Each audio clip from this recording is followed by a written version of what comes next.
Good morning, morning everyone. 12th Commerce, subject statistics.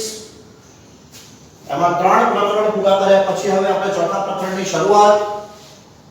ચોથું chapter એટલે સામયિક શ્રેણી છે એનું નામ. સામયિક શ્રેણીને ઇંગ્લિશમાં કહેવાય ટાઈમ સિરીઝ. આ ટાઈમ સિરીઝ શું છે પહેલા સમજવું પડે, એનું મહત્વ શું, એના ઉપયોગો શું, પછી એની પદ્ધતિઓ જોઈશું, એના ઘટકો જોઈશું. તો સામયિક શ્રેણી એનો અર્થ એ થાય કે કોઈ ચોક્કસ સમય જે અવલોકનોનો સમૂહ ભેગો કર્યો હોય એને સામયિક શ્રેણી કહેવાય. અથવા સમયના ક્રમ અનુસાર કાળક્રમે દરેક ચલના મૂલ્યો બદલાય છે. અત્યારે આપણે ગુજરાતમાં જોઈએ હાલમાં તો પેટ્રોલનો ભાવ પ્રતિ લિટર 80-85 રૂપિયા છે. ઓલ ઓવર ઇન્ડિયાની વાત કરીએ તો 85-90 રૂપિયા ભાવ ચાલે પેટ્રોલનો ભાવ લિટર દીઠ. એ રીતે ગોલ્ડ, સોનું, ચાંદી, કોઈ પણ મેટલ, બિલ્ડિંગ મટીરીયલ્સ, બાંધકામનું જે મટીરીયલ આવે એમાં રેતી, કપચી, સિમેન્ટ, સ્ટીલ વગેરે જે પણ કંઈ બિલ્ડિંગ મટીરીયલ્સ જે છે, બાંધકામનો સામાન, એનો પણ ભાવ દિન પ્રતિદિન દર વર્ષે અથવા તો થોડોક વધારો થતો જાય છે. પેટ્રોલ અને ડીઝલની કિંમતો વધે તો ટ્રાન્સપોર્ટેશન ચાર્જ વધે. એટલે કોઈ પણ વસ્તુની કિંમત ફિક્સ રહેતી નથી.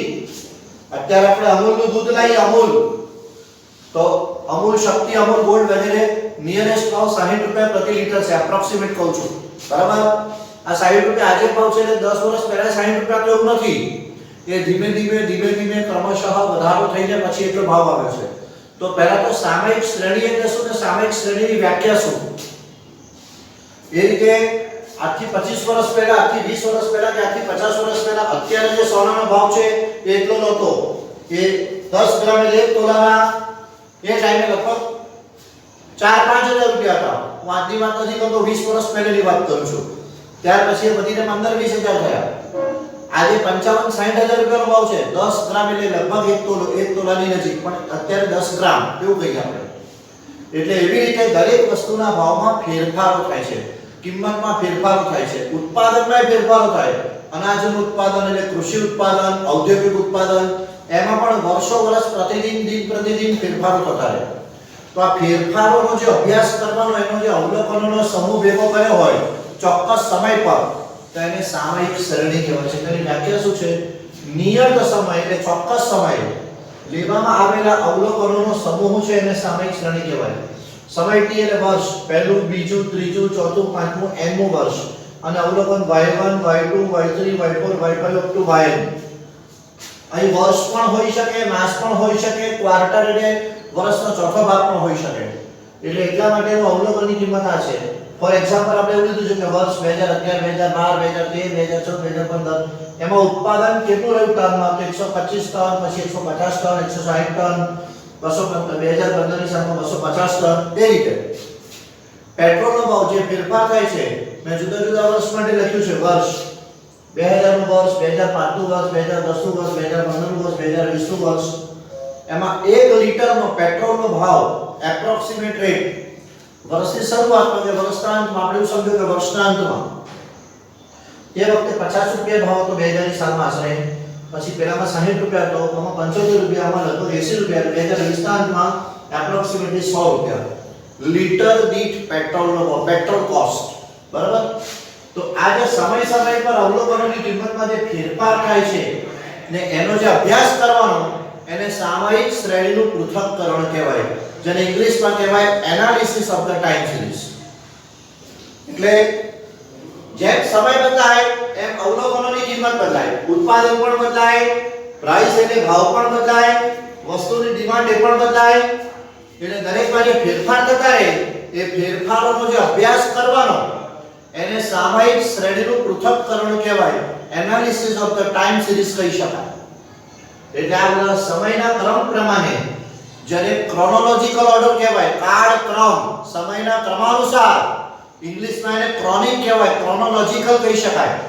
તો એના પ્રમાણે જે માહિતી આપી હોય, ડેટા આપ્યા હોય ઉત્પાદન વિશેના, ભાવ વિશેના, ઔદ્યોગિક ઉત્પાદન કે કૃષિ ઉત્પાદન કંઈ પણ, તો એને સામયિક શ્રેણીનું સ્વરૂપ કહી શકાય. હવે આ સામયિક શ્રેણીનું મહત્વ શું, એની અગત્યતા શું, એના ઉપયોગો શું, એ આપણે જોઈશું. તો સામયિક શ્રેણીનું મહત્વ એટલે એનું importance of the time series. તો અગાઉની માહિતી અને ભૂતકાળની માહિતી પરથી કિંમતમાં ફેરફારોની દિશા જાણી શકાય છે. ફોર એક્ઝામ્પલ, ભાવમાં વધારો થતો હોય તો આપણને ખબર પડે કે દર વર્ષે 20% કે દર વર્ષે 15% કે દર વર્ષે 25% પ્રાઇસ રેઝ થાય છે, વધે છે, ઊંચી જાય છે, અથવા તો ઉત્પાદન અમુક ટકા લેખે વધે છે. એટલે ભાવમાં કે ઉત્પાદનમાં કે વરસાદ પણ દર વર્ષે સરખો નથી પડતો. હવામાન આબોહવા જે બધે આપણે ખબર છે કે ગ્રીન હાઉસ ઇફેક્ટનું પ્રમાણ જે વધી રહ્યું છે, ગ્લોબલ વોર્મિંગ જેને કહેવાય, ગ્લોબલ વોર્મિંગ, આખી પૃથ્વીનું ટેમ્પરેચર આખા વિશ્વમાં બરાબર છે વધી રહ્યું છે. અને ટેમ્પરેચર દર 10 વર્ષે કેટલો વધારો બતાવે છે, કેટલા ડિગ્રી અપ જાય છે, તે જે કરવાનું તે અગાઉની માહિતી પરથી છેલ્લા 50 વર્ષનો જે અભ્યાસ હોય, સાયન્ટિફિકલ સ્ટડીઝ હોય, વૈજ્ઞાનિક અભ્યાસ હોય, તો એમાં કિંમતમાં થતા ફેરફારોની દિશા કે ચેન્જીસ ક્યારે થશે, કેટલો થશે એનું અનુમાન મેળવી શકાય. ભવિષ્યમાં થનારા ફેરફારોનો અંદાજ કે અત્યારે આટલી ગરમી પડે છે તો 2020 અત્યારે પાછી 25-20 વર્ષ પછી 2040 ની સાલમાં એવરેજ ટેમ્પરેચર કેટલું હશે, બરાબર છે. ત્યાર પછી ભવિષ્યની અંદાજિત કિંમત પરથી ઔદ્યોગિક ફેરફાર કે સરકારી યોગ્ય નીતિ ઘડવામાં આવે. ઇલેક્ટ્રિસિટીની જરૂરિયાત આથી 75 વર્ષ પહેલા એટલી નહોતી, કેમ કે વસ્તી પ્રમાણમાં હતી, ઉદ્યોગો પણ પ્રમાણમાં હતા, ઓછા હતા. ત્યાર પછી જેમ જેમ વિકાસ થયો, ઉદ્યોગોનો વિકાસ થયો, કૃષિનો વિકાસ થયો, વસ્તીનો વૃદ્ધિ દર થયો, એમ દરેક વસ્તુની ડિમાન્ડ વધી, અને ડિમાન્ડ વધી એના પ્રમાણે બધી વસ્તુ સેટઅપ કરવી પડે, ઊભી કરવી પડે. તો ભવિષ્યની અંદાજિત કિંમત પરથી ઔદ્યોગિક નીતિ એટલે ઇન્ડસ્ટ્રીયલ પોલિસીઝ અને ગવર્નમેન્ટ પોલિસીઝ, ઔદ્યોગિક એકમોની નીતિ કે સરકારી એકમોની યોગ્ય નીતિ ઘડવામાં મદદરૂપ થાય. અને બે કે તેથી વધુ સંસ્થાએ સામયિક શ્રેણી ભેગી કરી હોય તો એનો કમ્પેરિઝન સ્ટડી એટલે તુલનાત્મક અભ્યાસ એ કરવામાં શક્ય બને છે.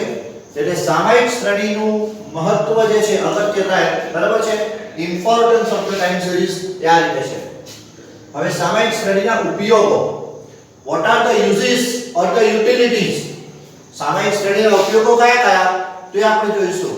તો પહેલો ઉપયોગ એ છે કે અગાઉની કિંમત, અગાઉ એટલે ભૂતકાળની પરિસ્થિતિ એ જાણી શકાય ને તે પરથી ચલન એટલે ફેરફાર, ચલન એટલે ફેરફાર, ઇંગ્લિશમાં એને વેરિએશન પણ કહેવાય, ફ્લક્ચ્યુએશન્સ પણ કહેવાય. તો ભૂતકાળની પરિસ્થિતિ જાણી શકાય અને તે પરથી ફેરફારનો પ્રકાર જાણી શકાય કે ભાવમાં વધારો થાય છે કે ઉત્પાદન કે માંગમાં ઘટાડો થાય છે કે સ્ટેડી રહે છે કે સ્થિર રહે છે, એ આપણને ફેરફારનો પ્રકાર નક્કી ખબર પડે છે. આંકડાશાસ્ત્રીય પદ્ધતિ એટલે સ્ટેટિસ્ટિકલ મેથડ, સ્ટેટિસ્ટિક્સ શું છે, મેથડ અને ટેકનિક છે. તો આંકડાશાસ્ત્રીય પદ્ધતિને આધારે ભવિષ્યની કિંમતોનો અંદાજ અથવા અનુમાન મેળવી શકાય કે અત્યારે અનાજની આટલી જરૂરિયાત છે તો બીજા 20 વર્ષ પછી, 10 વર્ષ પછી કેટલા ટન, કેટલા મેટ્રિક ટન એ અનાજ જોઈશું, ઉત્પાદનની જરૂર પડશે અથવા તો ઉદ્યોગોની જરૂર પડશે, એ વસ્તુ જાણી શકાય છે according to statistical techniques and statistical methods. એને આધારે એના પરથી ભવિષ્યનું આયોજન કરવાની, એટલા યુનિટ, એટલા એકમો ઊભા કરવાની આપણને ખબર પડે છે, એનું નાનું મોટું આયોજન થઈ શકે છે. તેને આધારે ભવિષ્યનું આયોજન એટલે પ્લાનિંગ કરી શકાય છે. જુદા જુદા સ્થળે અને જુદા જુદા સમયે, જુદા જુદા સ્થળે અને જુદા જુદા સમયે કેટલા ને કેવા ફેરફારો થાય છે એનો અભ્યાસ પણ કરી શકાય છે અને કમ્પેરિઝન પણ કરી શકાય છે. ભૂતકાળની કિંમતો પરથી અનુમાનિત કિંમત, પાસ્ટ વેલ્યુ હોય, પાસ્ટ વેલ્યુ એના પરથી જે અંદાજ મેળવ્યો હોય, અને વર્તમાન કિંમત એટલે એક્ચ્યુઅલ કિંમત. ફોર એક્ઝામ્પલ 2020 ની સાલમાં ઇલેક્ટ્રિસિટીની કેટલી જરૂર પડશે અને અગાઉના ડેટા પરથી જે મેળવ્યું હોય, હવે એક્ચ્યુઅલ વેલ્યુ અને અનુમાનિત કિંમત એ બેમાં ફેરફાર આવે. એસ્ટિમેટેડ વેલ્યુ, તમને ખબર છે ત્રીજું પ્રકરણ આપણે જોઈ ગયા જેમાં એરર એટલે ત્રુટિ શોધતા હતા, y y કેપ એવું બધું શોધતા હતા, તમને ખબર હોય તો એટલે એ બધું શોધી. એવી રીતે આમાં પણ ભૂતકાળની કિંમતો પરથી અનુમાનિત કિંમત અને વર્તમાન મૂલ્ય એનો જે ડિફરન્સ આવે, ડિફરન્સ એટલે તફાવત લખ્યું છે, વચ્ચે જો કોઈ તફાવત હોય તો તેના કારણો પણ શોધી શકાય છે કે આ ડિફરન્સ શા માટે આવ્યો, ડિફરન્સ શેને લીધે આવ્યો, કે કોઈ ટેકનિકલ કારણો છે, માનવ સર્જિત કોઈ કારણો છે, કુદરતી પરિબળો જવાબદાર છે કે વસ્તીનો વૃદ્ધિ દર જવાબદાર છે કે મોંઘવારી વધી એને કારણે છે. તો એનું રીઝન, એના કારણો, એના પરિબળો એનો અભ્યાસ કરી શકાય છે. એટલે આંકડાશાસ્ત્રમાં, સ્ટેટિસ્ટિક્સમાં જેવી રીતે સૂચકાંકમાં પણ એવું હતું કે કે વર્ષ બતાવીને કિંમતો બદલાય. એક કોઈ એક વર્ષે આપણે આધાર રાખીને બીજા વર્ષમાં આપણે સૂચકાંક શોધતા હતા બે રીતે, અચળ આધારની રીત, પારંપરિક આધારની રીત. આ વસ્તુ એવી જ છે. સામયિક શ્રેણી જુદા જુદા સમય પર જે ચલની કિંમતો બદલાય. ચલન એટલે ફેરફાર. ઇંગ્લિશમાં એને વેરિએશન પણ કહેવાય, ફ્લક્ચ્યુએશન્સ પણ કહેવાય, ફેરફાર પણ કહેવાય, વધઘટ પણ કહેવાય. આ વધઘટ કઈ દિશામાં જાય છે, કેટલા પ્રમાણમાં થાય છે એનો અભ્યાસ કરવાનો એટલે સામયિક શ્રેણીનું પૃથ્થકરણ, જેને કહેવાય analysis of the time series.